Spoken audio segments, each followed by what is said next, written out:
Alors salut, c'est lundi, nous nous retrouvons encore à notre capsule du lundi. Et aujourd'hui la question que je vous pose c'est de savoir si vous connaissez votre client idéal. Alors si vous le connaissez tant mieux, si vous ne le connaissez pas, alors nous allons donner quelques pistes en tout cas pour pouvoir créer ce profil là et savoir plus ou moins qui est votre client idéal. Alors, la première des choses quand je parle de connaître le client idéal, la question qui me revient généralement c'est que c'est bien, on veut que tu dis explique-nous parce que on veut vendre beaucoup, on va avoir des clients qui payent effectivement. Un client qui ne paye pas n'est pas un client.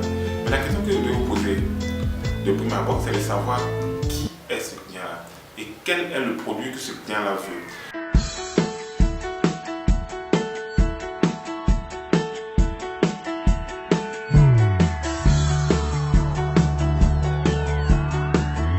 Si vous n'avez pas le client, vous n'arrivez pas à satisfaire les besoins d'un client, alors ne vous attendez pas à ce qu'il paye votre facture, ne vous attendez pas à ce qu'il vous félicite, ne vous attendez pas à ce qu'il aime vos produits, ne vous attendez pas à ce qu'il soit un inconditionnel de votre marque ou de vos produits. C'est pour cela l'intérêt de connaître son client idéal.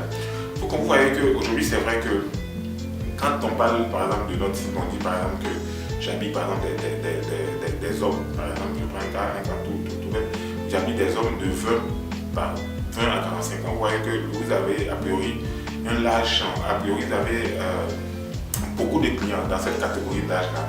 Mais ça ne veut rien dire parce que de 20 à 45 ans, il y a beaucoup de choses qui rentrent en ligne de compte. Ça peut être quoi par exemple? Ça peut être par exemple d'où il vient, est-ce qu'il a des enfants, est-ce que c'est un salarié, est-ce que c'est un homme d'affaires, est-ce que posez-vous ces questions-là, posez-vous de bonnes questions, de sorte que vous puissiez répondre exactement à la demande du client. Quand vous allez arriver à répondre à la demande de ce client-là, vous allez comprendre que le gars ne va pas trop discuter sur vos prix. Parce que ce que je dis souvent aux gens, c'est vrai que vous vous demandez pourquoi est-ce que souvent les gens trouvent que vous êtes cher, les gens trouvent que vous êtes cher parce que c'est la crise, c'est ci, c'est ça.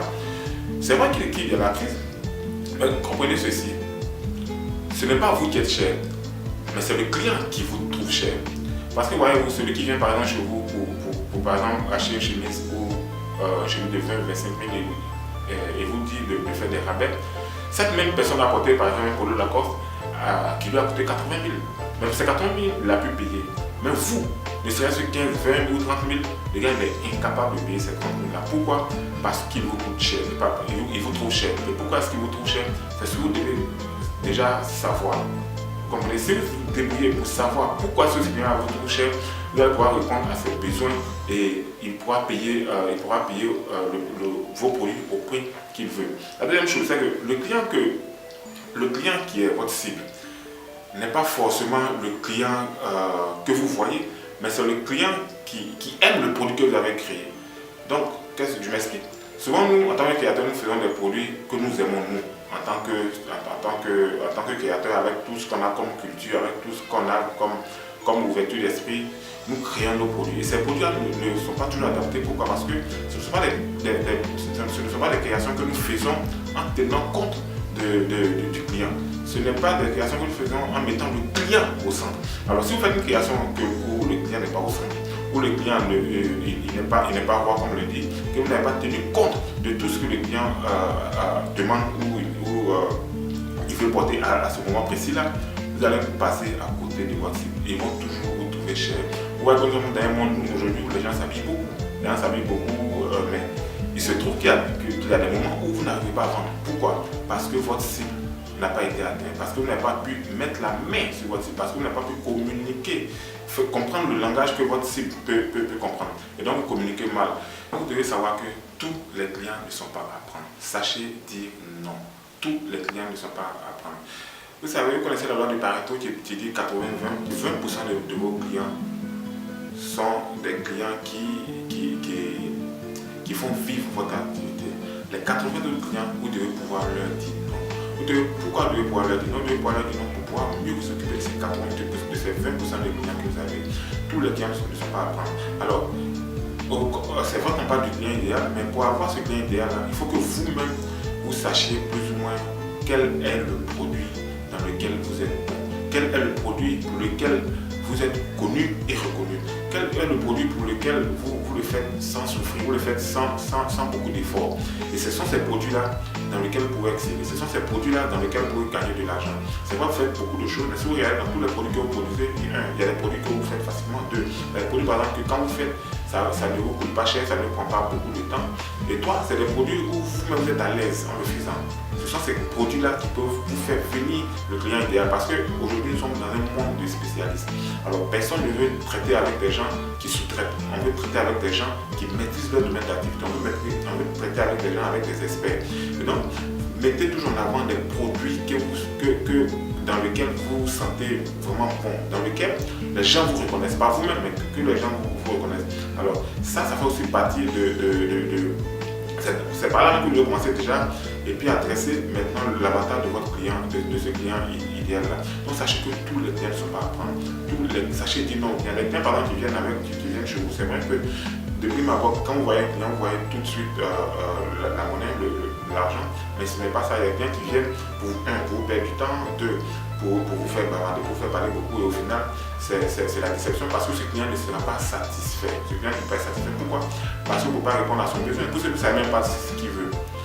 Ou alors vous allez sur un produit par exemple que le client vous demande et qui est un produit dans lequel vous ne vous sentez pas bien en le faisant, vous ne vous sentez pas exceller en le faisant. Et qu'est-ce qui suit? Ce client, il n'est pas satisfait.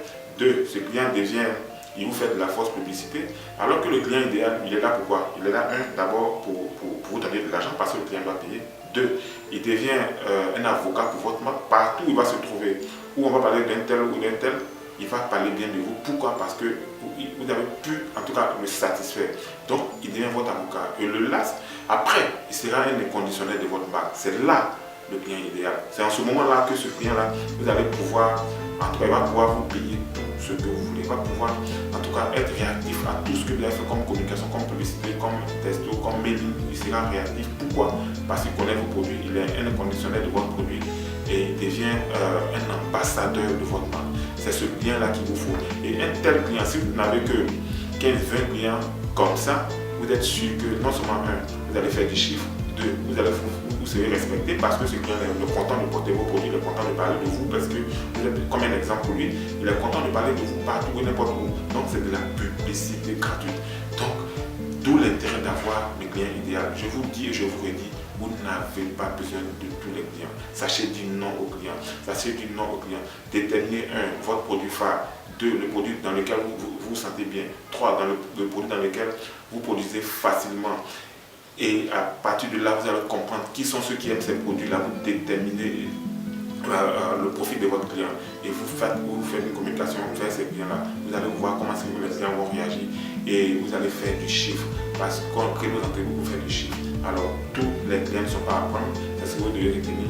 À la vidéo prochaine, on pourra toucher d'autres points qui aussi rentrent dans la ligne droite de cette vidéo-là, qui est comment déterminer l'avatar de son client, comment déterminer le client idéal. Alors, vous devez savoir que la raison d'être d'une entreprise est de créer et de garder ses clients. Ces clients que nous cherchons tant. Et la dernière chose que vous ne devez pas oublier, c'est que garder un client est beaucoup moins cher que chercher des nouveaux clients. Trouver des nouveaux clients coûte beaucoup plus cher. Alors donc n'oubliez pas, la raison d'être une entreprise est de créer et de garder ses clients. Shalom et à la vidéo prochaine.